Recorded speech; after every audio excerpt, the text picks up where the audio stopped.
Those of you that have been watching me for a while most likely know that I love Sonic Mega Collection. I still consider it the gold standard for compilations. For $20, you'd have access to most of the games that made Sonic a household name, as well as a few bonus games, special videos, high-resolution scans of cheesy comic covers and instruction manuals, and an ethereal retro aesthetic that evokes a powerful feeling of nostalgia. There's a simple pleasure in flipping through relics of Sonic's past, and that has only become more apparent to me with time. Sonic Mega Collection is where I first immersed myself in Sonic, and going back to it today always provides me with a comforting trip back into my childhood. If it wasn't already obvious, I didn't grow up with a Sega Genesis. By the time I was able to retain memories, Sega had abandoned console development and began publishing games for other platforms. In that regard, the fact that my love of Sonic truly began with a collection celebrating his history is quite meta. I am celebrating a celebration of Sonic. But I think that is a huge testament to the games included in the collection. I believe the original Sonic the Hedgehog games are still some of the greatest platformers of all time, and they are the reason I was once proud to call myself a Sonic fan. But that's just it. These days, being a Sonic fan doesn't bring me the same feeling. In tone, gameplay, structure, writing, appearance, and especially overall quality, Sonic the Hedgehog has become a wildly inconsistent franchise. Any glimmer of hope that shines through soon fades away. We're at the point where the fans can't even agree on what is best for Sonic, due to the drastic shifts made in response to each game, creating factions within the fanbase. And with the consistent damage being done to the franchise's reputation, the image of Sonic the Hedgehog has been an absolute mess for a long time. Because of all this, it's almost hard to believe that at one point Sonic was capable of dethroning Mario.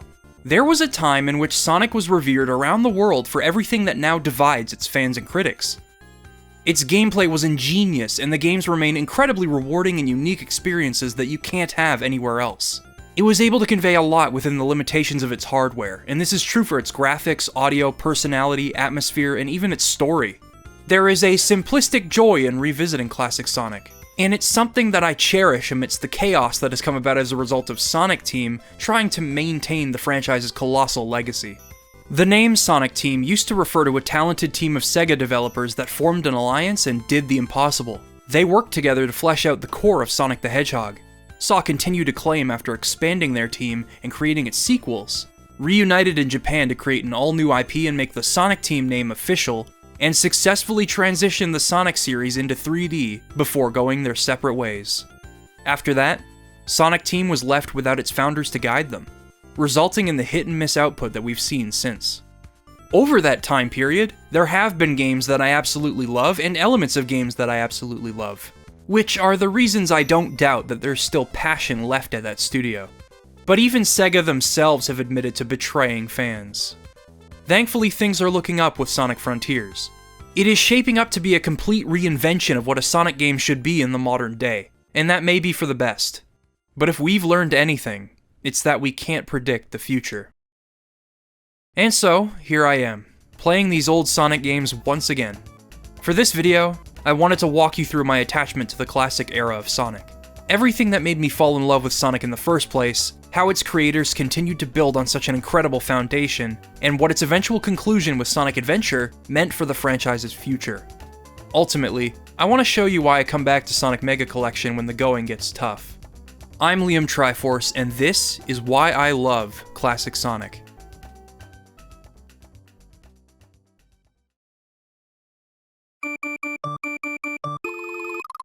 Super Mario World was and still is the quintessential 2D platformer.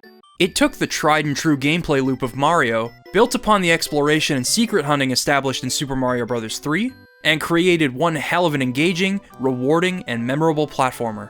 You could progress from level to level, or find all of those secret exits by using all of your abilities effectively. However you chose to play Super Mario World would reward you with levels that perfectly challenge your skill level.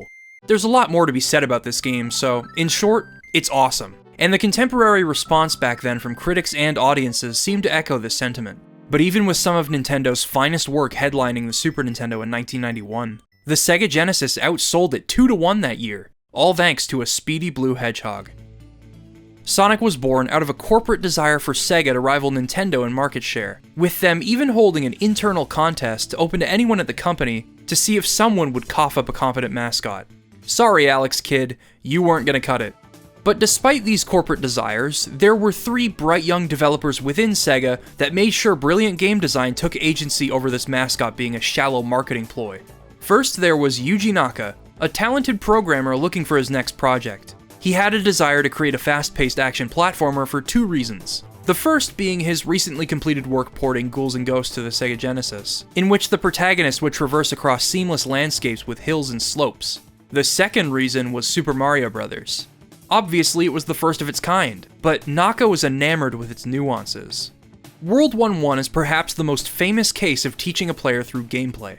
The Goomba walking toward you, the blocks above your head, the super mushroom, the importance of holding the B button, everything is conveyed in an effort to eventually make players feel like they own the game.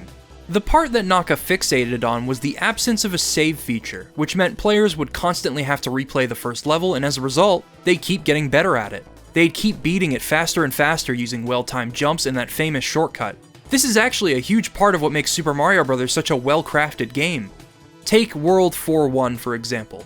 This Lakitu follows you throughout the entire level, but if you maintain your speed throughout the level's duration, the spinies it throws will never touch you. This does not come easy though. With deadly pits and tall piranha plant pipes to clear, maintaining this momentum means clearing some tight jumps at full speed. Early in the level, a group of coins are arranged in the exact arc of a full speed jump, which teaches you that you can just barely clear each piranha plant without getting hit. Naka wanted to build upon this sense of speed you could earn in Super Mario Bros. And the levels in Ghouls and Ghosts. His initial ideas led to players controlling a rabbit that threw objects with its ears, but the stop-and-go nature of this mechanic led to it being scrapped. In order to realize his vision for this project, he'd need some help. Coincidentally, Naoto Oshima was also looking to create Sega's next big game. He wanted to create a game starring a fast character that could run through loops, and make sure that the character would leave an impact. Oshima and Naka had previously worked together on Phantasy Star, and Oshima's concept of running through loops fit perfectly with the flowing landscapes and sense of speed that inspired Naka in the first place. Shortly after, Hirokazu Yasuhara was invited to help the team with overall game and level design. With Naka and Yasuhara coming up with ideas, Oshima illustrating how they would look, and Naka implementing them, these 3 made up the original Sonic team. From here, the game began to truly take shape. Naka wanted the game to only use a single button alongside the D-pad, so Yasuhara suggested simply being able to jump on enemies. Naka recalled a mechanic he came up with in high school, wherein a character would somersault into enemies to defeat them. Yasuhara wanted the game's progression to feel like an amusement park ride, with each zone representing a new concept in layout and in its mechanics. Oshima took these ideas into consideration when designing a new character for the game, eventually settling on a spiky blue hedgehog with attitude. He wanted this character to fight for what he believed in and refuse to take orders, which was evocative of 90s sensibilities, and would eventually play a crucial role in marketing. The 3 of them collaborated on what worked best until finally, Sonic the Hedgehog was born. They had finally created a platformer that was entirely built around speed. Land formations like loops and ramps demonstrated Naka's programming skills. The bounce and somersault attacks were beautifully implemented and complemented the game's flow of action. After a jump and depending on how long Sonic is falling for before landing on an enemy, players could hold the button while landing on the enemy to maintain their velocity, enabling some incredible traversal tech throughout stages. The somersault is activated by holding down during a run, and if you roll down any slope or curved surface, you'll gain speed. Knowing how to use the roll effectively can allow you to blitz through portions of a stage and plow through any enemies that stand in your way. While sometimes levels could enable players to gain speed inherently with accessible level design, Naka and Yasuhara also made sure that problem solving and repeat playthroughs would be required to see levels in a new light, echoing back to the education and replayability on display in Mario's design. Building enough speed with the use of terrain and knowledge of your abilities could lead to the player launching Sonic across the level, a reward for the speed they've accrued. At last, they had their game. All that was left was to make sure it would be a hit. With a strong and memorable marketing campaign, hugely successful tests with focus groups and a pack-in deal with the Sega Genesis, this new take on the classic platforming genre, paired with a cool, identifiable new character, was enough to overtake Nintendo in market share by the end of the holiday season in 1991. The Sonic team was successful, and the rest is history. There are other elements of this game's development that I find fascinating or otherwise really charming. Oshima went through numerous design concepts for the star of their game. Numerous. There would be lengthy debates about what would work best for a character that rolls into things. Around this time, Oshima had booked a trip to New York City, so he decided to take the opportunity to ask locals which designs they liked best. There he was, sitting in Central Park with drawings of 3 cartoon characters next to him. These characters were a dog, a round egg-shaped looking guy, and an early design of our spiky blue hero. He asked people walking by which characters they liked most, and everyone seemed to agree that the Hedgehog was their favorite, followed by the egg-shaped guy. Thus, Sonic and Dr. Eggman got their start. Cute story, I think. Another forgotten detail I always enjoyed was the Roger Rabbit-esque relationship Sonic almost had with a human character named Madonna. Both designs are just adorable next to each other because they don't have that Warner Brothers comical grotesqueness.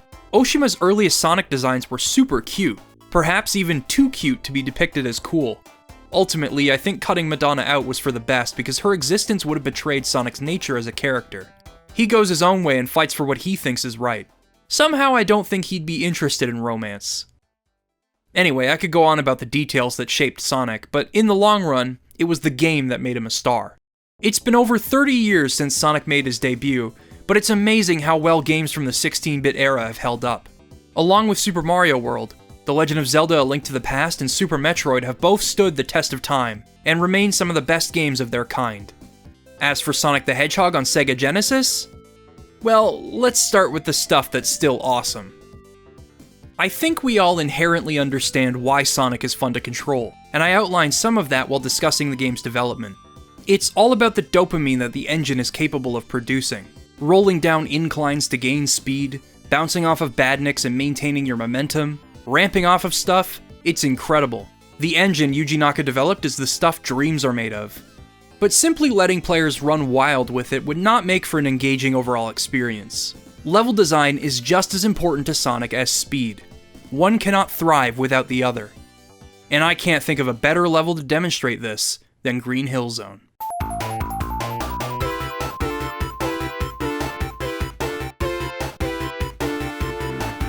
Green Hill was redesigned from scratch several times over the course of Sonic's development. Naka wanted to make sure the levels in Sonic felt wide and easy to navigate so that players wouldn't get lost. If the layout of a level was confusing in Sonic, gaining speed would take a backseat to endless navigation, which would betray the heart of the game he was trying to make. On top of that, Green Hill Zone had to accomplish a similar feat to the original Super Mario Bros., wherein the level could be both an effective tutorial and a rewarding experience for those that had mastered the game. In the end, I think their work paid off. Green Hill Zone is a pretty fantastic introduction to the game. Immediately it establishes a captivating atmosphere with its vibrant rolling hills, gorgeous backgrounds, and Masato Nakamura's cinematic opening piece inviting you in. At the time, the game's visuals were something of a technical marvel. The Super Nintendo was capable of displaying 32,768 different possible colors, whereas the Genesis could only do 512. But Sonic the Hedgehog demonstrated that it wasn't about the amount of colors, it was about what you did with them. Sure, the aesthetic of Green Hill would become tiresome as many future Sonic games would call back to it, but man do I love the sprite work and color coordination of the Genesis Sonic games. Putting aesthetics aside, let's dive into what makes Green Hill so special in action. It takes some crucial cues from World 1-1 by conveying a lot to new and experienced players through game design. Let's start with rings. You have a ring counter, and rings are shiny so you can put 2 and 2 together. You accidentally let yourself get hit by an enemy, and you drop all your rings. The more you have, the more you drop when you get hit, which gives you more of a chance to recoup your losses. As long as you have 1 ring, you don't die. You know the drill. This is a unique evolution of the mushroom from Mario, and it runs deeper.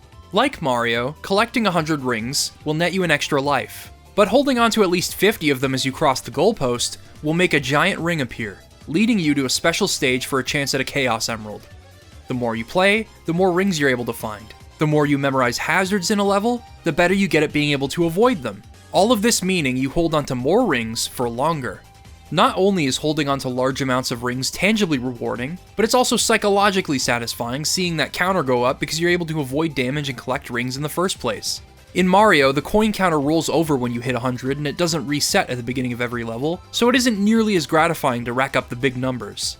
In Sonic, the process of trying to maintain high ring counts is representative of how much you are improving. Improvement is the name of the game with Sonic, and in order to break that down, we need to look at Green Hill's layout. First, let's talk about how you are educated on core concepts. If we assume that most players are going to want to go fast, Act 1 enables that pretty well. You can run, jump, roll, and carry your momentum with minimal challenge. The branching paths are easy to understand, and the game will show the player what speed can do for them with that famous ramp up into a group of rings. Act 2 attempts to make the player more cautious when moving forward by using spikes in a perilous platforming section, before Act 3 comes along and says, "Okay, hotshot, you can't just hold forward without facing the consequences." This is done through spikes, a plethora of enemies, and springs that send you flying backward. This is essential in managing the game's difficulty progression and pacing, as it gives you a sampling of the balance you can expect them to strike in level design. The first fight with Eggman's Wrecking Ball goes against your natural jumping patterns and forces you to learn new patterns on the fly, which is something you'll need to get used to for each new Eggman battle. Going back to Act 2, this is where they start to intentionally convey hidden goodies. For starters, one of the slopes will shoot Sonic directly into an invincibility monitor, which makes dealing with the enemies in the platforming section a breeze. This also subconsciously informs the player of hidden objects in the trees. Toward the end of the act, you can catch a glimpse of a spring next to a ring monitor, and jumping on it leads you to yet another ring formation. This attentiveness also pays off with an invincibility monitor at the beginning of Act 3. So that's one thing, but there's also something else at play in Act 2. While zooming through this loop, you'll no doubt spot an extra life monitor on top. Well, how the heck do you get that? As it turns out, every single loop in Green Hill has a monitor on top. Sometimes you can break them by finding alternate paths, and other times you can use the environment to your advantage at high speeds. The shield on top of that first loop in Act 1 can be easily broken either by taking the top route with some patient jumping, or by simply riding the nearby floating platform up. This is a small example though. Let's say that you fall into the lower half of Act 1 by accident and decide to jump over the spikes. It's a more perilous route, but waiting for you at the end are 30 rings and an invincibility monitor. This communicates the risk versus reward factor when taking the more difficult routes, which persists through Act 2. If you decide to make a tight jump over the first set of spikes, bam, 20 rings and a shield, ring insurance. You roll through the wall, and you can find a pair of speed shoes. If you manage to move fast enough, you can finally make the jump and reach the extra life on top of the loop. The best part? That's not the only way to grab it. You can also use the spring at the end of the lower route as a reward for getting past all of the hazards. It all depends on how you decide to view the levels based on your abilities, how you decide to play the game. You could take the top route in Act 3 to nab the extra life atop the loop, or you could use the spring nearby to launch yourself up to it. You could take the top route in Act 3 to avoid the perilous hazards in the bottom route, or you could brave the worst of them and jump beyond the spike pit at the end and into the waterfall to net yourself 50 rings and an extra life. The balance between collecting rings and clearing levels at breakneck speeds is reflected in the final tally at the end of the level, with faster times and higher ring counts rewarding you accordingly. At this point in an average playthrough of Sonic the Hedgehog, I am able to rack up lives in Green Hill Zone and prepare myself for what's to come. I've memorized most of the act layouts, and that includes pathways, item boxes, and enemy placements, meaning I can collect a ton of rings, bounce off of enemies successively to carry my velocity and multiply my score, time my jumps accordingly to keep my speed going, all in order to maximize my ring and time bonuses. The balancing act in achieving those bonuses is precisely what makes Sonic so much fun to play. Not only does it balance raw speed with a healthy dose of exploration beautifully, but it also enables players to play with the physics engine in creative ways to find shortcuts, secrets, and more, using momentum to blitz past the more difficult platforming sections in Marble Zone, flying through loops and bouncing off of springs in Starlight Zone to find alternate pathways and secrets, jumping off of a slope at the beginning of Spring Yard Zone Act 1 to find an extra life and speed shoes lying in wait, enabling you to fly along the top route of the level and bypass some of the difficult portions with some careful platforming. By timing my rolls in Spring Yard Zone once again, I can get into a pattern with the rotating mines and zoom through each half-pipe without having to sluggishly jump between them and risk losing my rings. It's all a spectacle that I've been rewarded with through honing my skills. And the best part about all of this? The game is incredibly easy to pick up. You run, you jump, you roll. A simplistic control scheme that is given depth thanks to a balance between the speed you can gain and how the level plays with that speed. No matter how many years pass and no matter how old I get, I will always have respect for how they managed to make simply playing as Sonic the Hedgehog endless amounts of fun. To say Green Hill Zone is an effective first level would be putting it lightly. The sensibilities it establishes in the player attempt to inform their decisions throughout the game, and based on how I've learned how to play, I'd say it paid off. Green Hill Zone is the best level in Sonic the Hedgehog, which is why the other levels don't really live up to it. There was a lot of back and forth between the core team on how the levels in Sonic should be laid out. They valued this experience, but the end result is a roller coaster in terms of pacing and quality. Remember, Yasuhara wanted to make this game feel like an amusement park ride as you go from start to finish, and in a cynical sense, the game definitely evokes that feeling. One moment you're zooming through Green Hill, the next you're slowly waiting for platforms to move in Marble Zone. Then you're launching yourself around Spring Yard Zone, rolling through a half-pipe and bouncing off of enemies at high speeds, until you hit Labyrinth Zone, in which you have to slowly trudge through bodies of water. Starlight Zone liberates you from this watery prison, giving you some high speeds through loops and slopes, while also keeping you on your toes with some of the most dangerous hazards in the game. Scrap Brain Zone has some intriguing level concepts like the spinning wheels that can launch Sonic, but it also has a few obnoxious elements too. Overall, I don't think they could consistently find a balance between speed and platforming like they could with Green Hill Zone. Let me elaborate. The intent behind Marble Zone makes a lot of sense to me. It keeps the player in check if they previously blitzed through Green Hill Zone and skipped a lot of the depth it had to offer. Some of the platforming challenges in Marble Zone harken back to Acts 2 and 3 of Green Hill as well, which reflect that level preparing you for what's to come. However, the level tends to slow to a crawl no matter how many tricks you've learned or how many shortcuts you can find. There are level elements that will have you stand completely still or otherwise wait for platforms to move.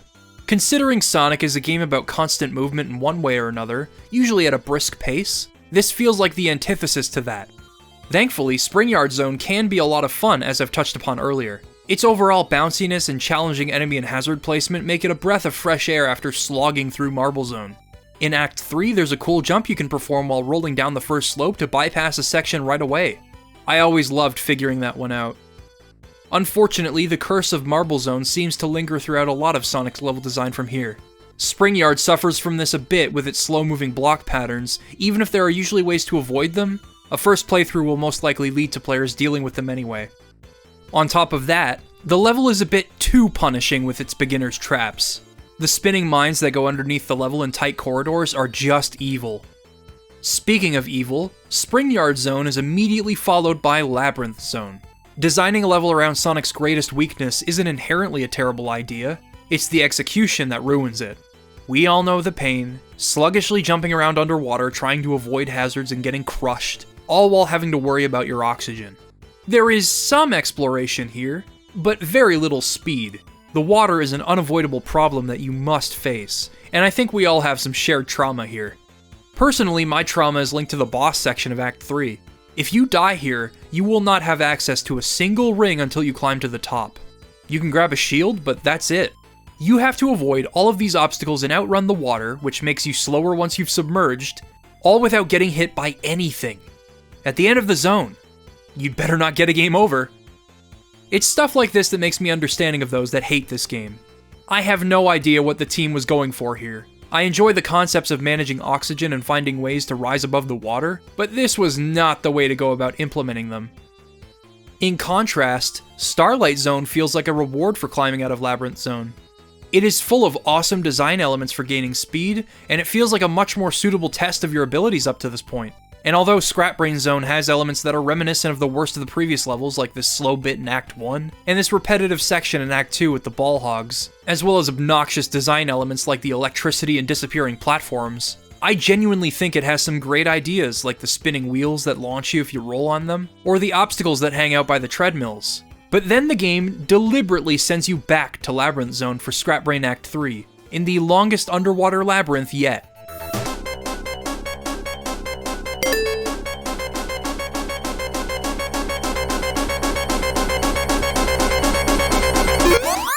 So yeah, overall, Sonic the Hedgehog certainly is a roller coaster, but not in the way Yasuhara and the team intended. While attempting to balance speed and platforming, it feels as though they isolated the two of them and alternated between them with each level. None of the levels come close to touching the brilliance of Green Hill. I think the game offers glimpses into what can happen when the game engine and level designs intersect, as made apparent in Green Hill Zone, but this isn't always the case. But this video is about why I love classic Sonic. I've gone on about how beautiful this game can get. Green Hill was an incredible achievement with its rewarding exploration and the sense of speed that was achievable. The game engine is capable of exhilarating gameplay when complemented by brilliant level design. There was no reason to think that it wouldn't get any better from there. If they were to unify these concepts consistently, build on the foundation of exploration and speed, create some exciting and memorable set pieces, and expand on the art and settings in which the game takes place, we could have one of the best platformers of all time on our hands. In 1992, that game would finally come to be. However, the original Sonic team couldn't have done it by themselves. Yuji Naka quit Sega after finishing Sonic the Hedgehog due to issues with management. At the same time, Mark Cerny had recently formed the Sega Technical Institute in the United States. You may know him for being the lead designer of the PlayStation 4 and 5, and for being a key player in the release of Crash Bandicoot and Spyro the Dragon at Universal Interactive Studios. Cerny proved to be the catalyst for the development of Sonic's follow-up. His vision for STI was to combine American and Japanese design philosophies. And while in Japan recruiting developers for his new studio, he heard about Naka's departure from Sega. Cerny visited him at his apartment and listened to why he left. Arguments over his salary, the credit he received for the final product, and the time and effort it took to finish it in the first place. Cerny promised him more money and creative control, to which Naka agreed. Cerny had also secured Yasuhara, meaning 2 of the 3 original Sonic team members were ready to go. Naoto Oshima chose to stay behind in Japan, and he'd end up working on a separate Sonic game. More on that later. STI worked on other projects while waiting for the arrival of Naka, Yasuhara, and other Japanese developers, but when the time was right, Cerny would pitch a Sonic the Hedgehog sequel to Sega. Eventually, that day came. He pitched the game for a holiday 1992 release, and Sega said no. Apparently, it was much too soon for a sequel to Sonic. So members of STI were twiddling their thumbs for 2 months, until Sega suddenly reversed that decision and said, oops, yeah, please make that game. By the time they had received this news, it meant that they only had roughly 9 months to complete the game, and they just barely met that deadline in the end. But it proved to be just enough time for the team to pour their hearts and souls into it. The original Sonic the Hedgehog was a team effort, and Sonic the Hedgehog 2 is a testament to that. With a fusion of American and Japanese creative and design philosophies, STI got to work creating the ultimate follow-up to Sonic the Hedgehog. Yuji Naka wanted to implement a 2-player mode this time around after being unable to do so in the first game, and Yasuhara felt that the second player could also run alongside Sonic in the main game so that siblings could play together. An internal contest was held to see who could come up with the best sidekick to Sonic, much like the original contest that gave birth to Sonic himself. In the end, the winner was character and level artist Yasushi Yamaguchi with his 2-tailed fox. He wanted to name him Miles Per Hour, a corny play on the term miles per hour, but everyone else felt that a better name for the little guy was simply Tails. He did sneak in references to the original name across Sonic 2, ultimately making both names official. I love Tails. In some regard, I have more of a fondness for him than I do Luigi. Let me explain. For many years, Luigi existed as nothing more than a palette swap of Mario. The occasional spin-off games would attempt to flesh him out, but nothing really stuck. By the time the Nintendo 64 came out, Luigi wasn't even sharing the spotlight with Mario anymore. It wouldn't be until Luigi's Mansion, 16 years after his appearance in Super Mario Bros., that a charmingly timid and kind-hearted personality would be established for him. His characterization in the Luigi's Mansion games is top-notch, and a huge reason why I became so attached to him. But this was a retroactive decision. Tails was killing it from the get-go. Despite being younger and barely able to keep up with Sonic, he's a genius for his age. He designed a plane for him and Sonic to storm the Death Egg, and he saves Sonic with the plane after he falls out of the sky at the end of the game, at least in the normal ending. I also think his design is adorable through and through, and it serves a purpose. With his fur being orange, it perfectly complements Sonic's blue, and his overall reserved personality is a nice contrast to Sonic's way past cool vibe. These days, I tend to turn Tails off in the options menu because he can put you in danger during boss battles and cost you rings in the special stages. But sometimes I leave him on as a reminder of what he used to represent. Tails was intentionally implemented so that younger siblings could feel as though they were on the adventure with their older sibling. They can fumble about and be of great help in boss battles and special stages, but they aren't going to be accomplishing much in zones. Growing up, my brother used to play along as best he could with a second controller, and seeing Tails help Sonic during the final encounter with the Death Egg, was a pretty powerful moment for him. I get a little emotional thinking about those days when I was just a kid that loved Sonic and he just wanted to be a part of that. Tails was an incredibly identifiable sidekick back then, and they would continue to flesh him out in future games. In Sonic 3, he could pick Sonic up and carry him as he flies around, and his narrative in Sonic Adventure focuses on him learning how to be independent from Sonic when he needs to do things by himself. As Tails grew, the younger siblings grew with him, and even though I was in Sonic's position back in the day, even I took notice of how lovable and identifiable Tails was for those in his shoes. Tails wasn't the only brilliant idea to come out of STI. Both the American and Japanese staff were brimming with ideas for levels and mechanics. The team wanted to absolutely fill this game with levels, and while the final product certainly features a plethora of unique level themes, a handful of ideas had to be cut, and multiple artists, mostly the American ones, didn't have a chance for their art to make it into the final game.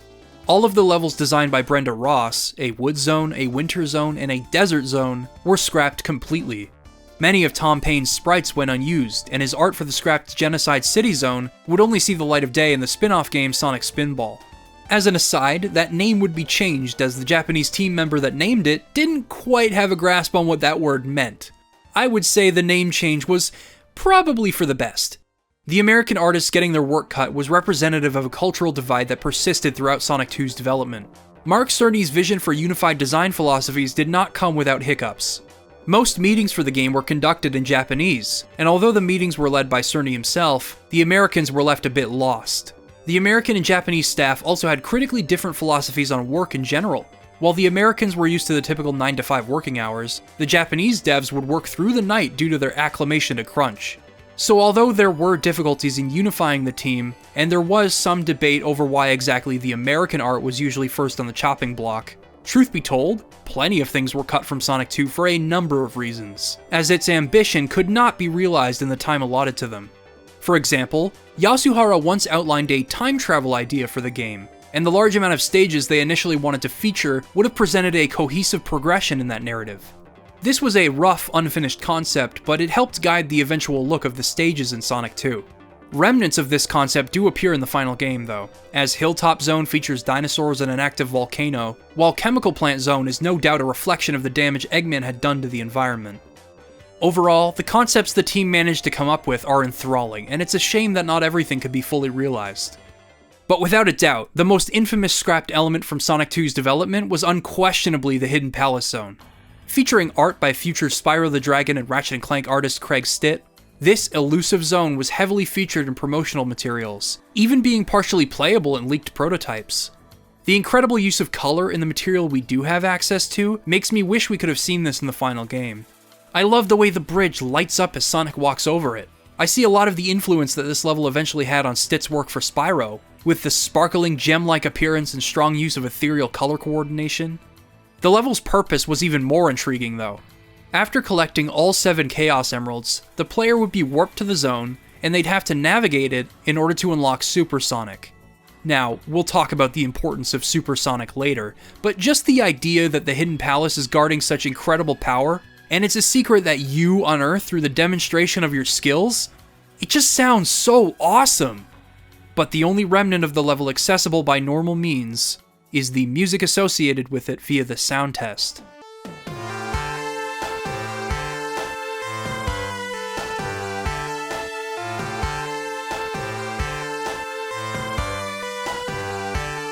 Truly a shame to have lost out on this place. If it wasn't already obvious, I am fascinated by the development of these games. This is true for other games I love too. Zelda, Mario, Metroid, and especially anything by Valve. But there is an aura of intrigue surrounding this era of Sonic that we haven't seen since. Perhaps this is due to the absence of the internet in the 90s, so fans usually have to go digging for information surrounding games from this era. But I also think it's because I really admire the work that went into solidifying these games as classics. Back then, these people were just a group of developers trying to make it happen. It's a passion that I will always respect, and it's one that I think has been passed on to the generations of Sonic fans that have played their games. And in the end, when the game had finally been released, the team celebrated together, finally being able to put aside their differences and be proud of the work they'd done. The game shattered sales records and cemented Sonic as a cultural phenomenon. Oh, and as for the game itself, it's one of my all-time favorites.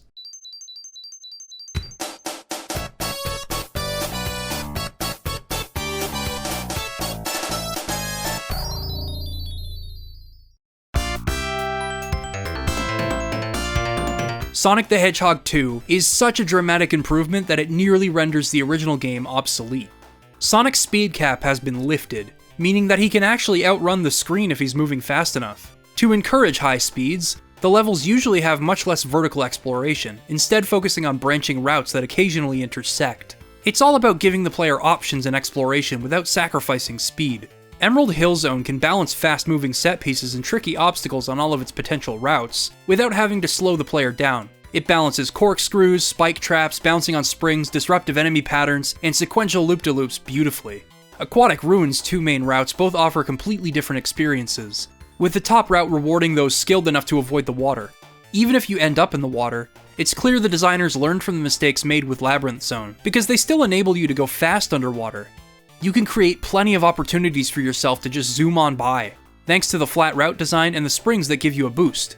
The possibility of gaining speed in the lower route also makes managing oxygen a much fairer prospect than it ever was before.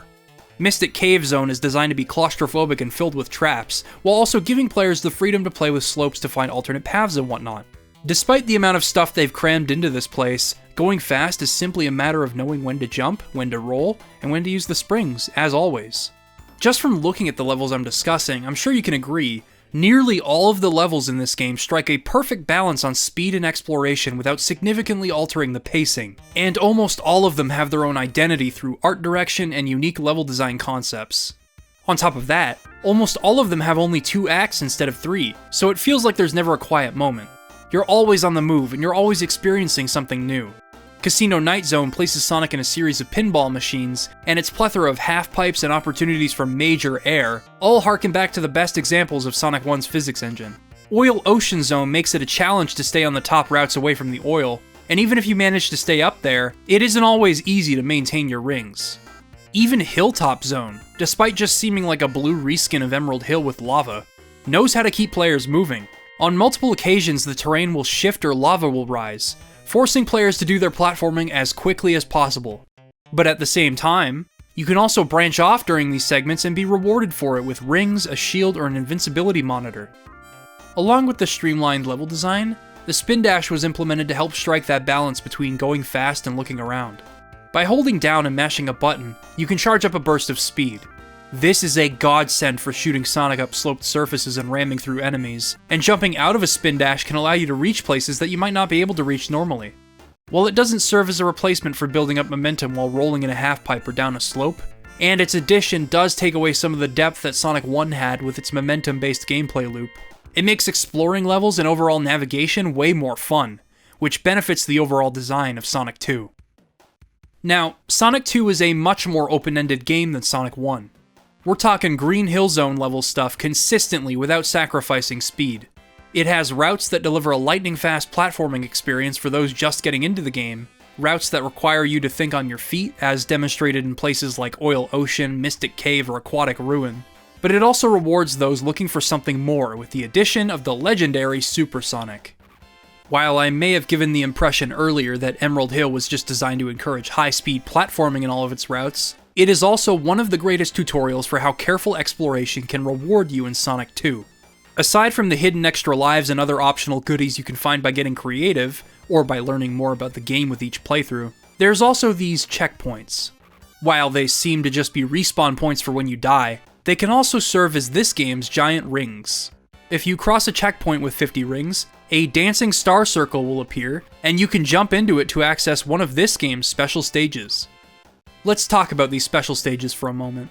You collect rings and avoid mines in a half-pipe. It's a common trope among Sonic games now, but Sonic 2's were the first, and I still think they're awesome. They're not designed to be blown through, they're tough, and require a lot of memorization to get right. Practice will help you get through them. As soon as I learned that you can jump to alternate between the sides of the half-pipe, I stopped trying to swerve through bombs. There are times where the rings are lined up for you to do that, but other times it's painfully obvious what pattern they want you to get into. In hindsight, that is. These special stages can get pretty difficult, but the more you play, the better you get, much like the main game. These are a far cry from the special stages in Sonic 1. No matter how good I got at those stages, there's only so much you can do when you don't always have full control over your actions. That, and they got a little too nauseating for me. In addition, you could only access them at the end of Acts 1 and 2 for the first 5 zones. This means you only had 10 attempts at the 6 Chaos Emeralds, and all for a slightly different ending. In Sonic 2, there are 62 checkpoints. That's 6 times as many attempts at the Chaos Emeralds, some of them being placed along the main path as a reward for hanging onto your rings, and the rest of them being hidden away as a reward for thinking outside of the box. Even if there are 7 emeralds in this game, the sheer amount of attempts you have, the difficulty in the stages themselves, the improvement that they inspire, and the reward that you are granted for clearing them all, make collecting the emeralds a tremendously exciting endeavor to take on. Now, no matter the result of a special stage, all of the rings in the zone you're in will respawn as soon as you are transported back. This means that you could explore as much as you like within the time limit, collect some more rings, and find another checkpoint over and over again. There are 7 Chaos Emeralds in Sonic 2. Guess how many checkpoints there are in Emerald Hill? 3 in Act 1 and 5 in Act 2. 8 in total. Know what this means? If you have completely mastered Sonic 2, you can unlock Super Sonic before you even set foot in Level 2. This is why there are checkpoints in oddball places across Emerald Hill. I mean, why else would there be a checkpoint up on this floating platform with no enemies in sight? Or on top of a loop a la Sonic 1? Once I had taken the time to look around Emerald Hill Zone like I did with Green Hill, I began to see all of my favorite zones in an entirely new light. Take Chemical Plant for example. I adore this level. At first it may seem like it's all about the exhilarating spectacle with its many slopes, loops, and springs. It also has a plethora of alternate routes and secret paths that reward experimentation with the physics engine, and a bit of curiosity to balance everything out. Your first look into alternate paths in Chemical Plant comes during those primary routes. As you're speeding through, you'll catch glimpses of ring boxes and checkpoints. This got me thinking about what would happen if I took things a bit slower and followed the rings that act as guides. In Act 1, if you take the lower path at the beginning, you'll be led through to an area where you need to platform over moving blocks. If you fall down or decide to follow the path of rings below the blocks, you'll likely land in or next to a speed booster, which shoots you right into a checkpoint. Pretty cool, but there's even more lying in wait. If you keep heading right and decide to fall below the track, you'll be rewarded with another checkpoint. Then you can keep that momentum going by timing a jump or finding an alternate route in order to reach these moving platforms, which leads you to another checkpoint. But let's say you don't really like this careful exploration. Let's say you're more of a fan of being rewarded for good platforming and collecting rings along the main path. You'll be a fan of how worthwhile Aquatic Ruin Act 2 feels. If you manage to stay above the water by maintaining your momentum and using good timing, you'll find at least 2 checkpoints waiting for you, although there could be more. Honestly, there are countless examples of this throughout Sonic 2, and I don't want to spoil the locations of every checkpoint, or how to get them. I think collecting enough rings and finding them in the first place is all part of the learning process. Not to mention, it increases replay value exceptionally as you continue to improve with each playthrough. And in the end, when you finally nab that 7th Chaos Emerald, collect 50 rings, jump into the air and hit A, bam! Super Sonic is yours to use whenever you like. He can run much faster, jump much higher, and is invincible to nearly everything in the game. Of course, Super Sonic still has his limitations in practice. Metropolis Zone is the only level in the game with 3 acts, and it's relentless. The enemy placement is hellish, and they do everything in their power to prevent you from hanging onto your rings. Thus, no Super Sonic. Thankfully, the years of abuse I've suffered by the enemy's hands have paid off. I can usually predict when they're going to show up and dodge them. Slicers are useless after they attack, and you know what? I don't pity them. They can go to hell. While you can get Super Sonic this late in the game, he is best appreciated when you get knowledgeable and skilled enough at the game to unlock him early. And that is precisely what makes Sonic 2 so much fun to play. No matter how you decide to approach each level, there will always be something that gels with you. If you decide to challenge yourself to improve, the game will always have challenges in spades, and it'll eventually reward you to take them on. No matter how you like to find checkpoints, there will always be one that suits your preferred playstyle, and that is simply beautiful. I'm at the point now where I can get 5 Chaos Emeralds in Emerald Hill. Shoot! Well, almost 5. And I'm at that point simply from replaying Sonic 2 over and over again to discover new things. For example, Chemical Plant Zone Act 2. This infamous set piece right here. You're rolling along and then the game traps you in a corridor with rising water and moving blocks. This part is infamous for inducing anxiety, and I think it's brilliant. If the player hadn't already become familiar with the oxygen meter, they will here. The only way to escape drowning is to climb as best you can. What's even cooler about this segment, though, is that if you are familiar enough with platforming and thinking on your feet in this game, you can actually outrun the water completely and carry on with the rest of the level. It's another example of how Sonic 2 reflects the player's improvement with each playthrough. And you know what's even better? You can completely skip this section by finding an alternate route that leads you straight to the zone's boss. I didn't know about this until I was writing this video, but if you stop before entering the loops that shoot you into that section, you can perform a spin dash jump into a secret route. There's plenty of rings, a quick bit of spectacle, invincibility for the boss fight, and a checkpoint as a reward for finding the route in the first place, which means another shot at a Chaos Emerald. Like Sonic 1, the more you play, the better you get. The longer you can hold on to rings, the more shots you'll have at a special stage. The more you experiment with the level design, the more secrets you'll find. The more rings you get, the faster you go, the higher your score, which means more extra lives and continues for you when the hardest levels and boss fights come about. And as established through the diverse level design I've discussed already, a balance of the two core elements that define Sonic as a game are so impeccably consistent in Sonic 2 that it becomes embedded into your psyche. The feedback loop of running and jumping in different ways to reach shortcuts and find secrets is so compelling that you can't help but want to replay this game over and over again. God, I love this game. Even the ending is kick-ass in comparison to Sonic 1. You and Tails give chase in the tornado, and while this auto-scrolling section does get a little boring, the setting is inspiring. Wing Fortress Zone, however, completely subverts expectations with its deadly, calculated platforming no matter the route you take. It's an intense level, but it serves as an entree to the meal you're about to take on. Upon climbing aboard the Death Egg, you'll quickly realize that you have no rings. You'll have to beat Silver Sonic and the Death Egg robot without taking a single hit. This is where those extra lives and continues you've racked up are meant to come in handy, although the levels preceding this one will have definitely taken their toll. While it's not terribly difficult to find a pattern with Silver Sonic, the Death Egg robot is a nightmare to figure out. Growing up, it took me ages to get past the final boss of Sonic 2. I did learn how to get 2 free shots on the robot's booty, and I memorized the trick to some of his patterns, but I would die over and over again trying to find the sweet spot. If you're too close to the exhaust, you die. If you're too close to its hands, you die. With Sonic's natural jump arc being countered, it's pretty difficult to find the right spot. Then it hit me. The spin dash jump. I had used it in the past so many times to reach places I would never be able to access otherwise. With enough space to pull one off, I could easily land hits on the robot. Eventually, I was able to manipulate his landing pattern so that I'd have enough space to jump, and I finally took him down. Probably one of the most satisfying finales to any video game I've ever played. That beautiful dreams come true ending theme plays as you fly alongside the tornado. Even on my, 100,000th playthrough of Sonic 2, it still felt so gratifying to finish.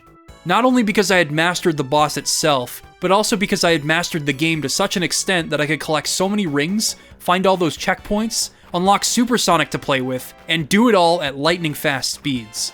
No matter your level of experience with a Sonic game, I believe you can have a good time with Sonic 2.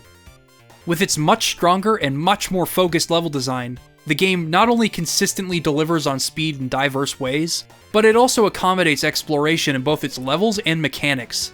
With its strong Chaos Emerald-based feedback loop, there are always plenty of opportunities for you to improve, and the level design will reward your tenacity time and again.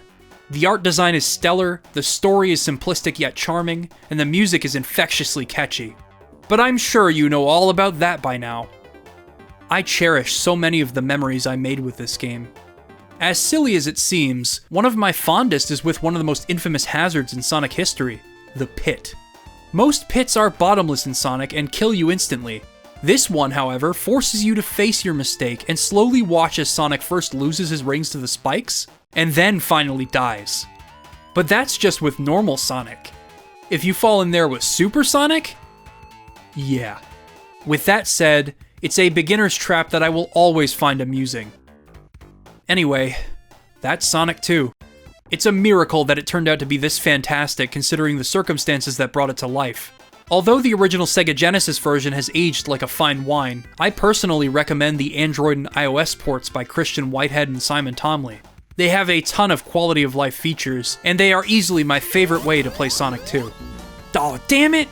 Into the pit I go.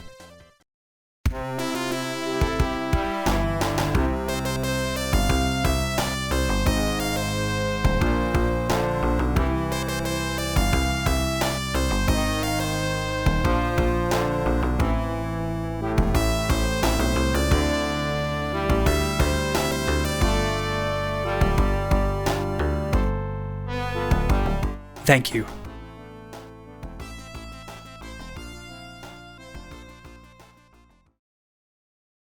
While Sonic the Hedgehog 2 was an excellent game, its feedback loop did have some holes. For starters, the checkpoint system. It's awesome, but their frequency and ease of access at times, especially when you consider the fact that rings respawn as soon as you return from a special stage, is a bit too forgiving. Of course, you aren't going to notice this right away. After all, the designers did everything in their power to make maintaining high ring counts a challenge, and the special stages are no walk in the park. But when you're at that point where you can get supersonic in the first 3 levels, the rest of the game's level design loses its edge as you break it in half with your new Golden Hedgehog form. Really though, all they had to do with the Sonic formula was iron out that last flaw. Little did we know, however, the team was about to do far more than just that. Of course, this did not come easily for them. Sega Technical Institute split in half after finishing Sonic 2. One half was composed of American staff, while the other half was Japanese. Apparently, Mark Cerny's idea for a unity of philosophies didn't exactly work out. Part of this was due to Yuji Naka's problems working with the American side of STI on Sonic 2. Some former staff recalled Naka as a difficult person to work with, and it's likely that he wanted to avoid a repeat of that with the next game. In contrast, the team didn't feel that way about Yasuhara, and as it turned out, this likely foreshadowed his and Naka's relationship allegedly becoming strained as they worked together. After work on this new Sonic game concluded, Yasuhara elected to stay in America as Naka would leave for Japan. But before that partnership would come to an end, they would collaborate one last time, along with some new enthusiastic faces like Takashi Iizuka, the man who would eventually direct, produce, or otherwise be involved with nearly every Sonic game to come, and Jun Senoue, whom you may know better by the sound of his guitar. Once again, the team had great ambitions for this new Sonic game. 14 zones, all bigger than anything the series had seen thus far.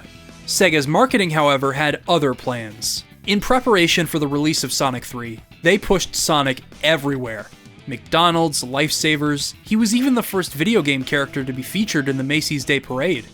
Indeed, Sonic was a phenomenon, and Sega wanted the game to come out to coincide with Groundhog Day in 1994. Hedgehog Day, they called it. So the game was split in two, with the second half releasing in October of that year. Of course, I'm sure we all know the story. Sonic the Hedgehog 3 and Sonic & Knuckles are not separate experiences. When combined with the team's special lock-on tech, the game becomes Sonic 3 and Knuckles, the complete experience as the developers always intended. Now, the signs that Sonic 3 was initially released in an incomplete state were always there. There are only 6 zones, and the ending to that final zone feels rather anticlimactic. On top of that, the level select in Sonic 3, while being notoriously difficult to unlock, also contains levels that aren't even playable. It was a complete and utter mystery. For a few months, anyway. Today, when someone is talking about Sonic 3, they're referring to Sonic 3 and Knuckles, and for good reason. Sonic 3 and Knuckles is what I would call the definitive Sonic the Hedgehog game, and easily one of my favorite games of all time. Building on the excellent foundation of Sonic 2, Sonic 3's levels are thematically rich, reasonably massive, and thrillingly fast.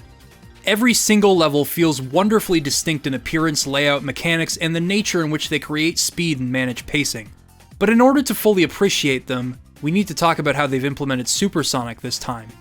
The Golden Boy returns once more, and he is unlocked through a more accessible yet arguably more challenging system. Hidden across each level are giant rings. There's no prerequisite for making them appear this time. All you gotta do is find them. They're often placed in well-hidden areas that require considerable knowledge of your abilities and how the levels are laid out, but Angel Island Zone eases you into their existence fairly well. The very first giant ring is tucked away behind some rocks. The game teaches you that these rocks can be broken, and if you spin dash into them, bam, there it is. There's also one situated in a similar area after the island catches fire, and another at the beginning of Act 2 if you spin dash into the tunnel right away and zoom over the collapsing bridge. Angel Island is a perfect first level in that regard. While its second act does branch out significantly, it isn't overwhelming right off the bat. As for the special stages themselves, wow. They managed to create a pretty engrossing game within a game here. In concept, it seems pretty simple. You're constantly moving, and you need to collect the blue spheres while avoiding the red ones.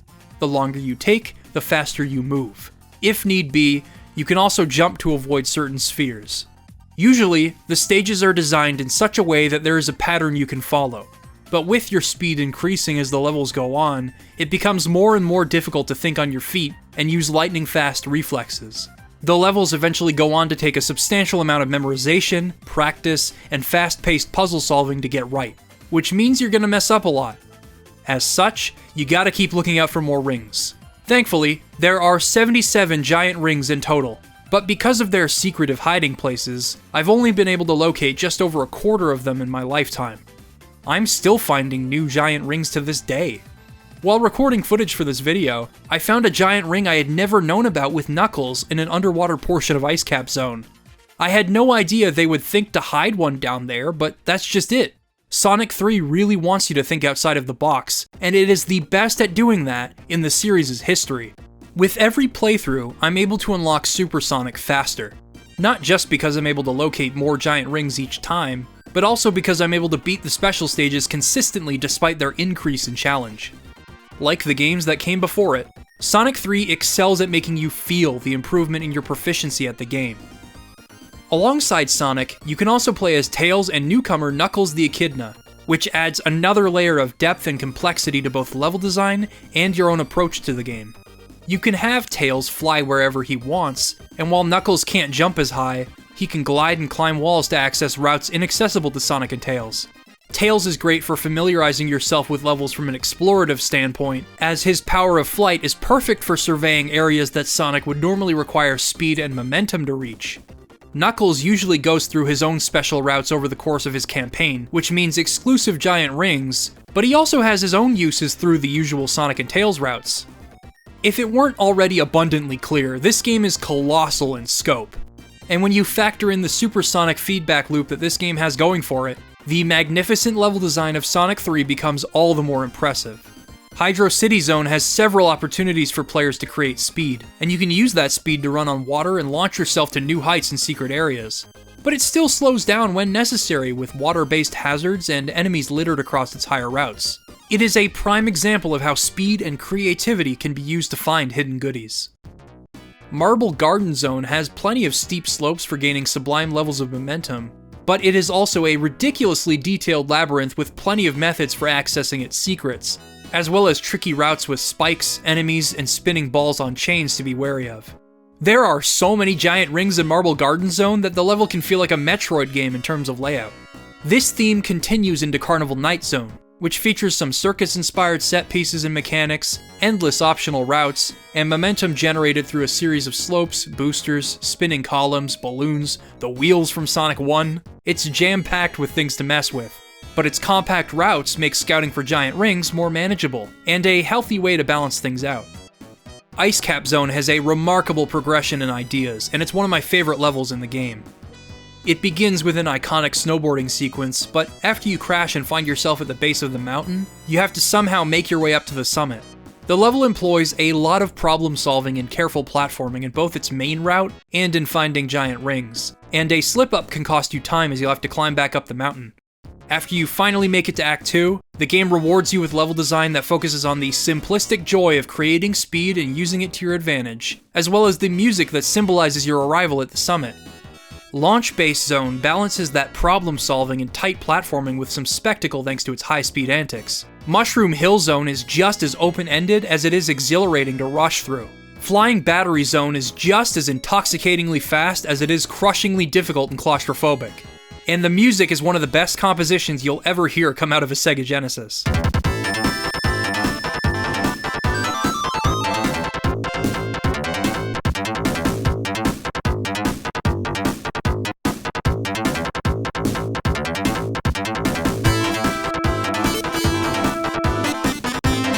Lava Reef Zone continues to ramp up the difficulty and stuffiness in its level design and hazard placement, but its moderate pacing makes this more manageable and invite more opportunities for you to search for giant rings. Even this late in the game, as Lava Reef is the last traditional zone in which you can look for them. Lava Reef, in both of its acts, has so many giant rings to find that I was able to find the majority I needed for the second half of my playthrough there. Again, it's absolutely staggering how much they accommodate every playstyle in these levels.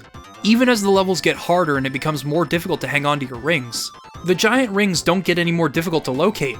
They are always hidden in similar ways, and they are always balanced in a reasonable manner. Some are easy to locate for beginners, some require an adequate proficiency in the game's mechanics and level layouts, and then some of them are hidden for those that can really think outside of the box, like that instance at Ice Cap Zone with Knuckles.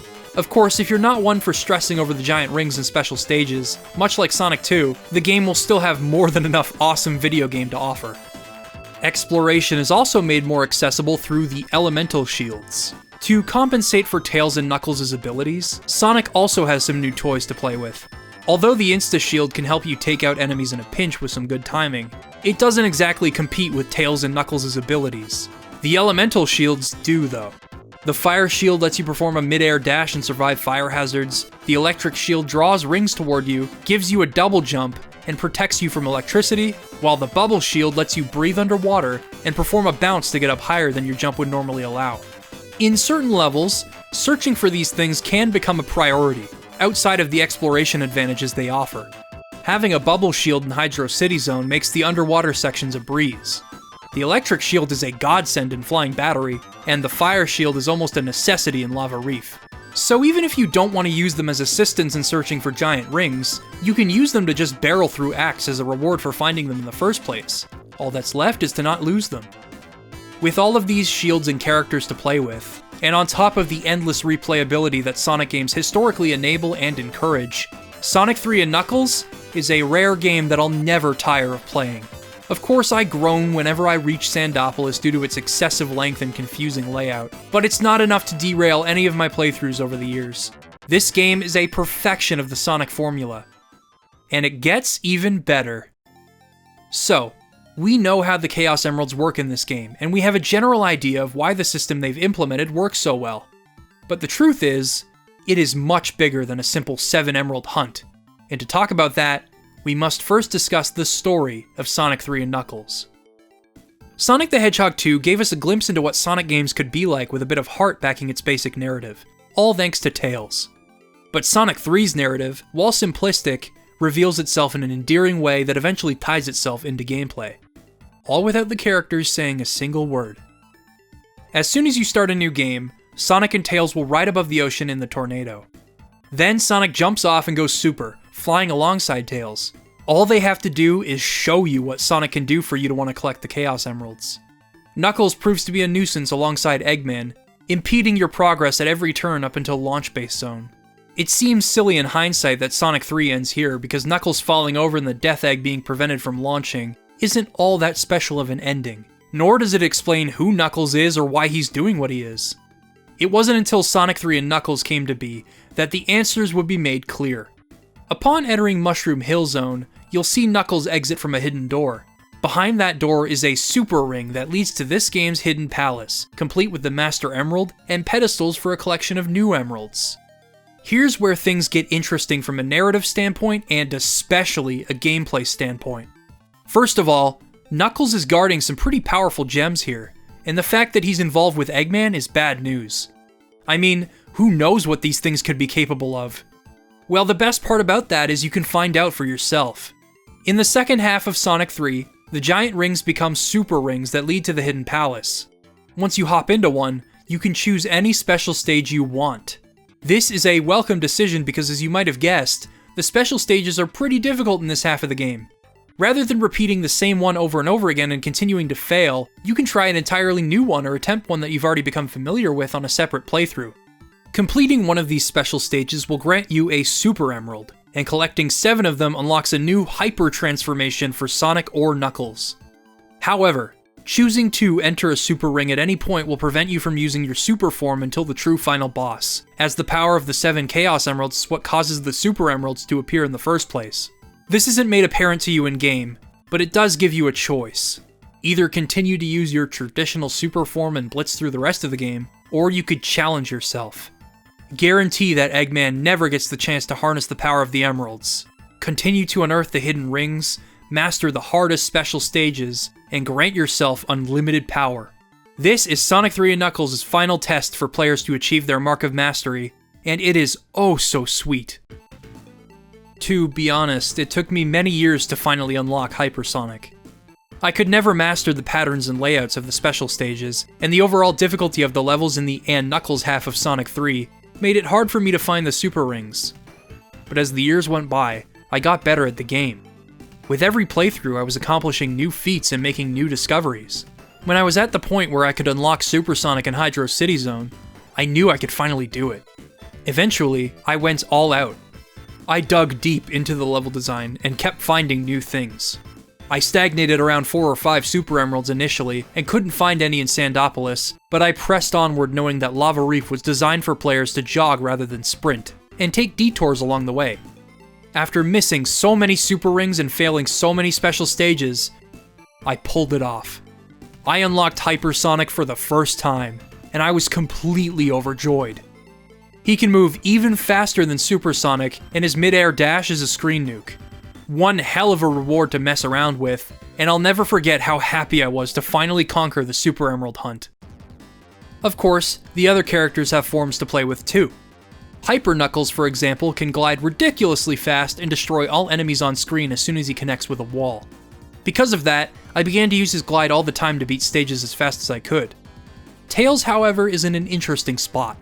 Tails doesn't get a super form with the Chaos Emeralds. It takes Super Emeralds for that kid to go super.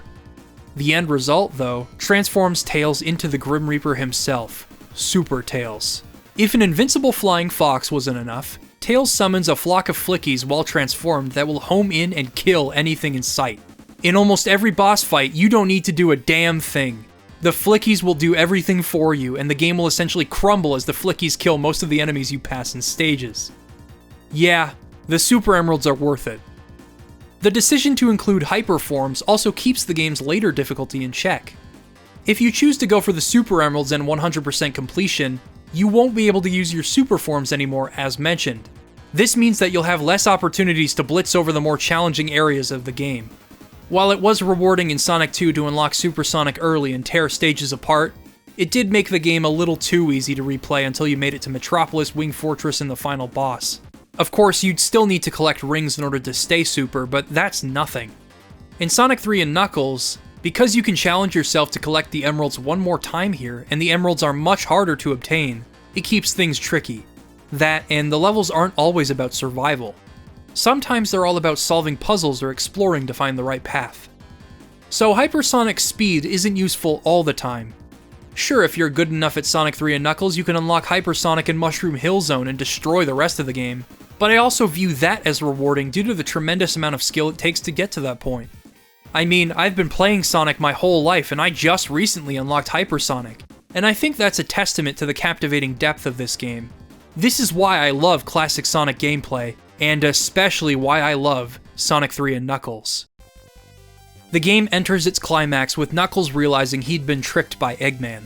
Coming together over a common goal, Knuckles sends Sonic and Tails to the alluring Sky Sanctuary, which, in addition to some precarious platforming, features a boss rush of some past boss battles with Eggman, portrayed by the mysterious Mecha Sonic. After that, you climb a crumbling spiral staircase to the Death Egg, and this place rocks. Not only is the music incredibly motivating as you move forward into the base, the level itself is tough to clear, hypersonic or not. When all is said and done, you take on the giant Eggman Robo, who I've always favored to the final boss of Sonic 2. It's unquestionably intense in its second phase, but the laser is much easier to create a pattern with. If you've unlocked a transformation for Sonic, your final zone will be the Doomsday Zone, and this has to be my favorite final boss in a Sonic game. If your ring count runs dry, you'll fall through the stratosphere, so it's important to maintain your rings. They don't make this easy though, as you have to collect rings and dodge meteorites while trying to catch up to the final weapon. Once you're close enough, you'll have to redirect rockets into the weapon until it blows up. Now, you gotta do this as fast as possible because no rings will spawn as you're doing it. Then, along comes Eggman with the Master Emerald. You gotta keep on him while collecting rings and continuing to dodge those space rocks. It's tight, and this entire space chase is set to one of the most adrenaline-fueled, climactic Sega Genesis tunes of all time.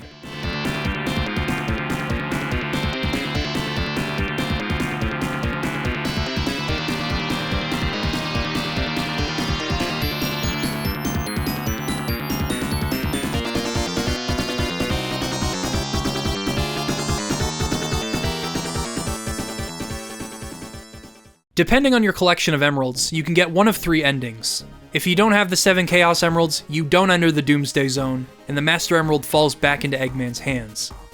If you do, you return the Master Emerald to Angel Island, and it rises from the ocean and back into the sky where it belongs. An Egg Robo appears, signaling the beginning of Knuckles' playthrough. However, with the Super Emeralds collected, you can prevent any further intrusion from Eggman and his robots, as well as watch Knuckles bask in the glory of his island once more, seemingly grateful for Sonic and Tails' help. So, collecting the emeralds in Sonic 3 and Knuckles is not only a gratifying quest emblematic of the series' focus on player improvement, but it's also one that you feel compelled to see through to the end due to the immersive consequences of your actions. All of this conveyed without a single line of dialogue. It's hard to say anything new about Sonic 3 and Knuckles, but what is true is that my memories and experiences with this game are intrinsically unique. This game is everything that I once loved about Sonic the Hedgehog, and if this were the last Sonic game ever made, I'd be way more than satisfied. Hirokazu Yasuhara, taking the role of director and lead designer on this game, was finally able to realize his and the original Sonic team's collective vision of what Sonic could be. What defines a Sonic game to me? After revisiting all 3 of these games, I have an answer. When Yuji Naka wanted to make a game that captured the feeling of getting better at Mario, beating stages faster each time, his colleagues took that philosophy and imbued it into all aspects of Sonic's design. If Mario's first level is about teaching players how to own the game, then that's what these entire Sonic games entail. They do this through exceptionally clever level design that challenges players both on a surface level and for wanting something more. The ways I can create speed play a part in what makes levels feel like open sandboxes for experimentation, and the act of going fast on its own makes me want to keep playing, chasing that feeling each time. The ways I can observe levels, learn more about how they're laid out, and reap the rewards for finding new routes and secrets each and every time I play, keeps me coming back for more. Not only do I want to collect more rings and beat stages faster, but I also want to see how fast I can unlock Super and Hyper Sonic each time.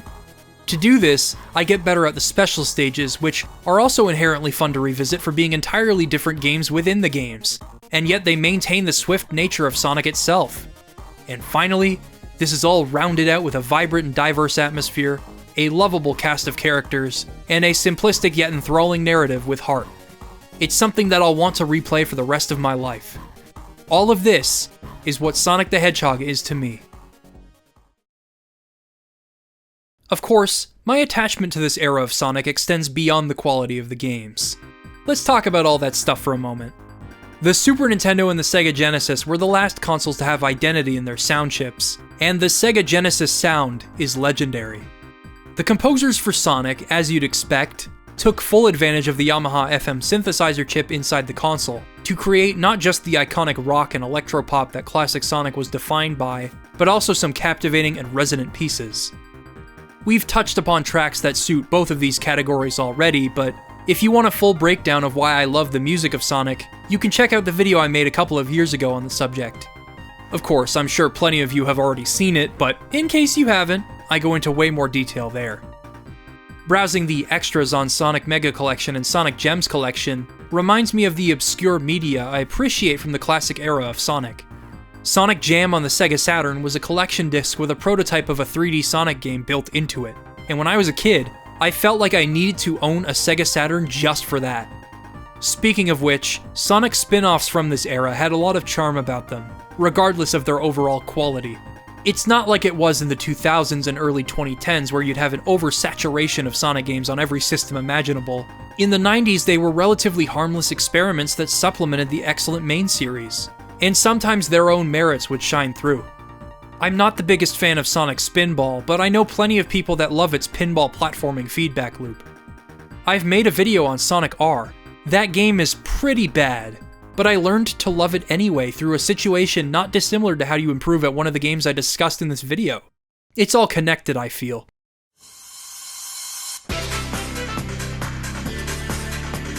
Have you guys ever seen that Sonic OVA from 1996? I've seen it in both English and Japanese now, and while I don't think the plot is anything special as an adult, I see a lot of potential in it today anyway, and its simplicity was enough to make me fall in love with it as a kid. The animation in the action-oriented scenes is pretty stylish, with each character's personality captured perfectly in their movements, especially for the Blue Blur himself. I remember being giddy watching Sonic run through the forest and plains for the first time, and seeing familiar elements from the games represented. The characters' on-screen antics are without a doubt the best part about this OVA. It's like watching the games come to life. And I also believe a certain Studio Junyo animation inspired them here. The environmental artist went wild with some of these places. The sheer scope of the locations Sonic and Tails visit is unreal. At one point they visit a flooded post-apocalyptic New York City that looks straight out of Akira. Guess they got to it before Sonic Adventure, huh? When Sonic and Tails are alone walking through the streets, it feels so menacing. Reminds me of the feeling I get when I enter a grotto in a Zelda game, as if you're not supposed to be there. The soundtrack has some absolute bops that sound like they could fit right in with the music of Sonic CD. Overall, the vibe of this OVA is perfectly in tune with what I love about the games. And if all that weren't enough, Knuckles' hat. I love his hat way too much. Also, yeah, seeing Sonic and Metal Sonic face off for more than 15 seconds was pretty awesome. But with that said, I feel as though they could have gone much further with the basic concept for this OVA. It probably wasn't in their budget, and they likely wanted to keep things simple for kids, but I'll ponder the lost potential. More than anything, I think I obsess most over the missed potential of Metal Sonic. At the end of the OVA, Metal Sonic is about to fall into lava, right? Sonic extends his hand to save him, only for Metal to reject him and say, "There can only be one." The writers had something there. The concept of Metal running on Sonic's memories and personality could have been emotionally gripping. Perhaps with a longer runtime and a more focused story, i.e. less pervy Eggman and no Sarah, we could have witnessed Metal Sonic's journey into cognizance as he grapples between what he was designed to do and what his personality is telling him to do. I mean, Sonic is always proud to be the one and only Sonic the Hedgehog. It makes sense that Metal would be the same way. Even to the bitter end. I think about this OVA a lot. Mostly because of Knuckles' hat. With the completion of Sonic 3 and Knuckles, Yuji Naka left for Japan to reunite with Naoto Oshima, and brought with him newcomer Takashi Iizuka. The three of them collaborated on Nights into Dreams. It incorporated a lot of the design philosophies that made Sonic so fun to replay, and with Oshima's creative vision guiding the project, it was a wonderful dreamlike trip through colorful and ethereal sights and sounds. With this game, the name Sonic Team became something more than just a team of aspiring developers at Sega. They were trailblazers that had finally made a name for themselves in the industry, and they made that name official in Japan. With Mario making his jump to 3D and passing with flying colors, all eyes were on Sonic to do the same. Sonic Extreme, STI's final project before unfortunately closing their doors, nearly killed its team to work on. Literally. While I don't think Sonic Extreme could have saved the Sega Saturn on its own, it certainly hurt the console not to have a Sonic platformer. Eventually, the weight fell on Sonic's creators to give him that jump, and the end result was Sonic Adventure for the Sega Dreamcast. While I'll save my thoughts on the game for a future video, it's plain to see that it left a huge impact. Contemporary critics and audiences loved it, and it proved that not only could Sonic transition swimmingly into 3D, it also proved that Sonic, as an icon, could endure with an entirely new generation of fans. Sonic wasn't going anywhere anytime soon. Of course, with such a guarantee, it can grow tiresome working on something that you've already perfected. The Sonic team had grown with their character. They'd given it life, nurtured it, and let it blossom into what it had become at that point. Perhaps it was time to accept that they had nothing left to prove, and leave things to the next generation. Shortly after Sonic Adventure was completed, Naoto Oshima left Sonic Team to form Artoon, and after serving as a producer for several Sonic games in the 2000s, Yuji Naka finally said goodbye to Sonic in 2006. The Sonic team was gone, and all that remained were the people they chose to carry the torch. Takashi Iizuka remains at Sonic Team to this day. At first, his direction for the series was looking bright. He managed to successfully follow up Sonic Adventure, and while Sonic Heroes was a little rocky, it too held promise for the future. It was shortly after that, however, where the Sonic train derailed. Shadow the Hedgehog was a major flop, and Sonic 06 severely damaged the franchise's image. The scars from that game have never truly healed, and since then, they've done everything in their power to refocus. Sometimes their efforts will have a positive impact, but other times they'll completely drop the ball. But we all know this story by now. If anything, the root of the problem may stem from a much larger issue that had been trickling into the games as early as Sonic Adventure. With the balancing of multiple characters and playstyles and the complexity of its overall narrative, several future games either attempt to emulate what worked in Sonic Adventure, or try something new entirely. And both of these approaches have varying degrees of success. As the series presses onward, I feel as though it has moved further and further away from why I and many others fell in love with Sonic in the first place, as it continues to change out of a necessity to stay afloat. But change is a necessity. In order for Sonic to evolve, the developers must first be open to change. If it weren't already blatant enough, my favorite video game series is The Legend of Zelda. The only reason the Zelda series has endured for so long is because the developers have been open to experimentation. It takes guts to commit to something like that when you're in charge of such a beloved series, but they stuck to their guns, and I believe the series has continued to evolve dramatically since Ocarina of Time. When people critique them from the sidelines, it serves as crucial feedback that helps them take their next steps, and as creatives, it's important to embrace criticism. All of this is true for Sonic Team today too, and I believe that someday it will all pay off in the same way it did for Zelda. And you know what? The Sonic series experimented during its heyday too. Without that experimentation, we wouldn't have Sonic CD.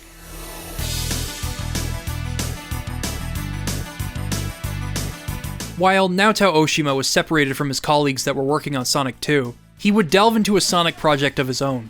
With the Sega CD around the corner, his team in Japan got to work, and Sonic CD was the final product.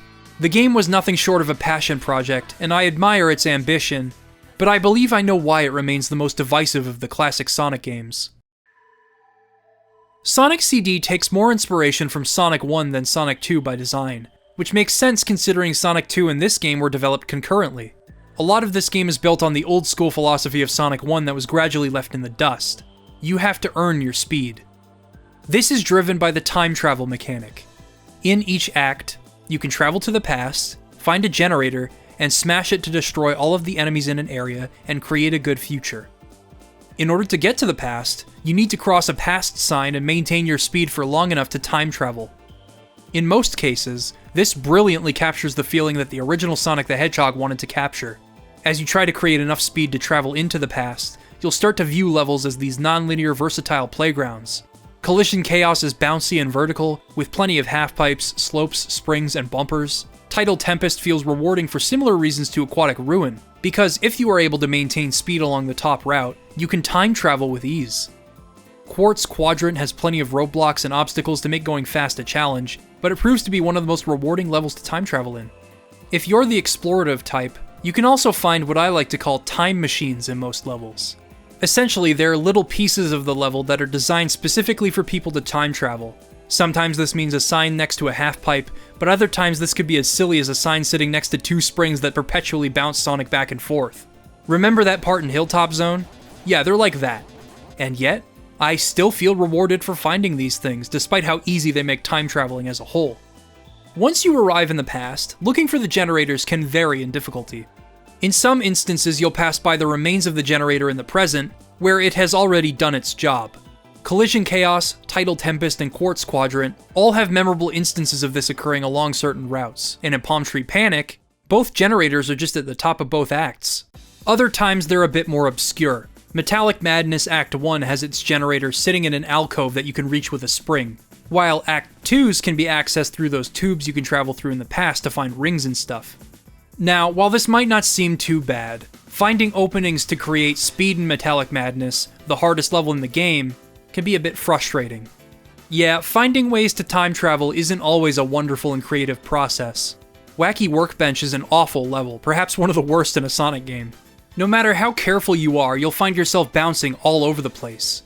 While this makes simply clearing the level a bit of a chore, it's hunting for the generators that is an absolute nightmare. The act of time traveling is a lot more difficult when you're bouncing all over the place looking for somewhere to run, as you could imagine, but they decided to go a little overboard with one of the generators. In Act 1, you have to get crushed by this cylinder to be brought to the generator. I have no idea how they thought this was a good idea, but this remained the only generator I couldn't find for years. And while I do enjoy the overall swiftness of Stardust Speedway, I feel as though its pacing contradicts the concept of the generators to begin with. That is exactly why some people I've talked to about this game are not very big fans of it. With the checkpoints and giant rings in Sonic 2 and 3 respectively, you had plenty of opportunities to net yourself the emeralds. While Sonic CD only places one generator in each act, and the levels are more compact in comparison to Sonic 2 and 3, every single generator is required to create a good future and get the best ending. Personally, while I think the time travel mechanic can be a nice way to become even more familiar with my favorite levels, its implementation can be spotty at times, and the learning process can be frustrating. Even now, I still have moments where I'm just about to time travel, but I run into a dead end and kill my momentum. Or I'll accidentally cross a future sign before I've traveled to the past. This could be due in part to the 2011 remaster increasing the amount of time it takes to time travel. Here's a side-by-side comparison in Palm Tree Panic between the 1996 PC version and the 2011 remaster. Considering this is the most accessible version of the game, it certainly doesn't help with some people's perception of the time travel mechanic. This change may have been made to alleviate situations where you accidentally travel to the future after passing a sign, and sometimes it can enable more creative utilization of speed, but I think it does more harm than good. I remember being so perplexed as I time traveled in Quartz Quadrant. I had taken too long to time travel through no fault of my own, and went right over the generator in the middle of the stage. Had I done this from the same point in the original game, I would have shot Sonic right into the generator in the past, which would have been euphoric to witness. I've included a link in the description to what I believe is an essential mod for the 2011 version of Sonic CD. Not only does it restore the original duration for time travel, but it also happens instantaneously, completely seamless with no load times whatsoever, just as Naoto Oshima always intended. It actually made me want to travel into the future after smashing the generator in the same act, just to see how my work had paid off. The blue skies and the good future of Collision Chaos have never looked more dazzling. With that said, I believe that time traveling in Sonic CD is ultimately gratifying. Sonic CD is an atmospheric game, and like Oshima's later work on Nights into Dreams, you are constantly confronted with overwhelmingly gorgeous sights and sounds in every level. The original Japanese soundtrack is otherworldly and sublime, and paired with the artistry on display in the good futures of each level, it proved that the time I spent looking for these generators was worthwhile. Just take a look at how these visuals and music reward the player in each zone.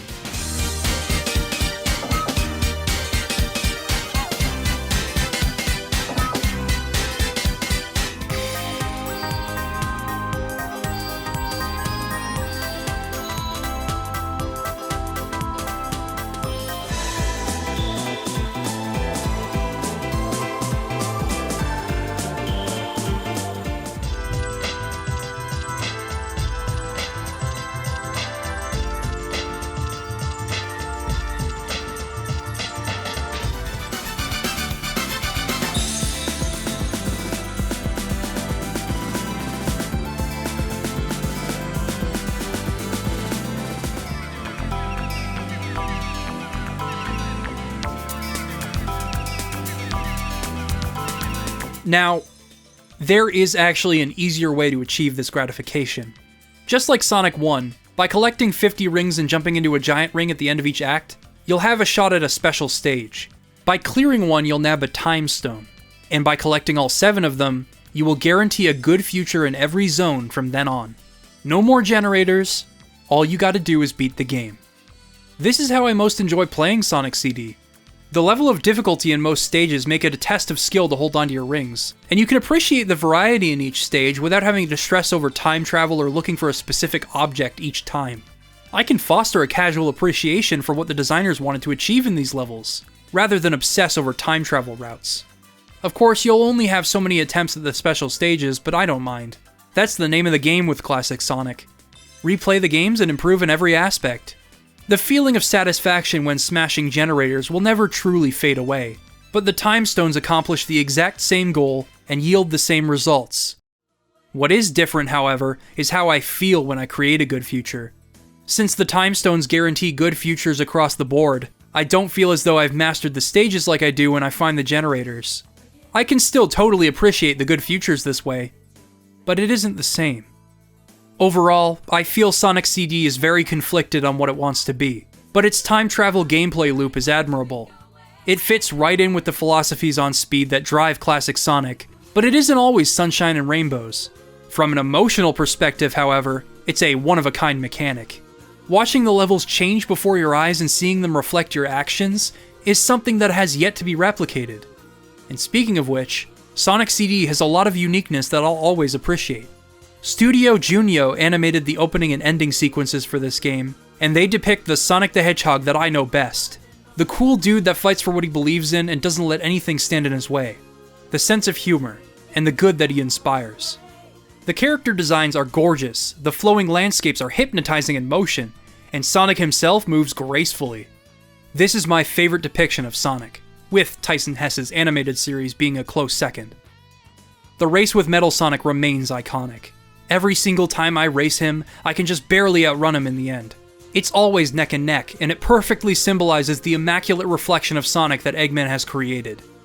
Seeing this race represented in the ending animation left an impression on my young mind that will always stick with me. Sometimes the game works, and sometimes it doesn't. Sonic CD was a worthwhile experiment, and because of that, I still hold it near and dear to my heart. It also made me realize that while I hold this era of Sonic in such high esteem, it can be just as fallible as the Sonic of the modern era for a crucially similar reason. It dared to be different.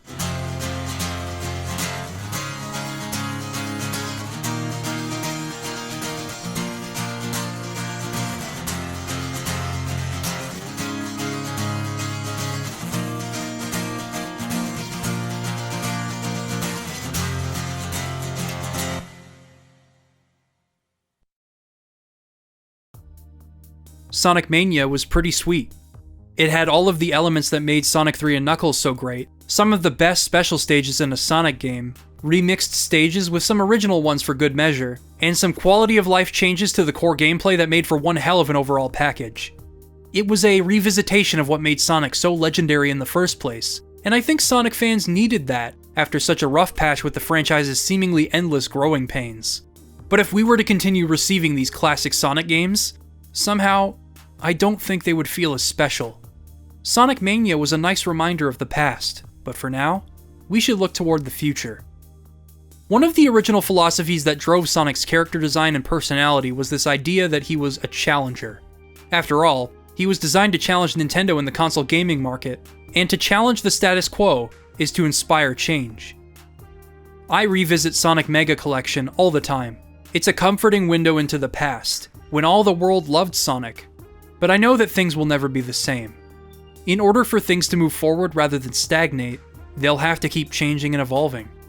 I once feared that Sonic would eventually move so far away from what I loved about it in the first place, but when I hear about what Sonic Frontiers wants to achieve, somehow, I'm not bothered. Regardless of how the game turns out, I am willing to fully embrace an entirely new interpretation of what Sonic can be, because I know that change is the only way forward. By nature, I think people fear change. We enjoy routine and familiarity, and that's understandable. I have a fondness for an era that will never return, and that prospect used to worry me. But not anymore. Regardless of what the winds of change might bring, I'm looking ahead. Have you ever wondered why Sonic was the color blue? I mean, it has to be because Sega's logo is blue, right? Well, that's only part of the story. While Sonic's color obviously mirrored Sega's logo, it meant something more to Naoto Oshima, the man who designed him in the first place. His initial hopes for the character were for him to be something more than just a protagonist for a platform game.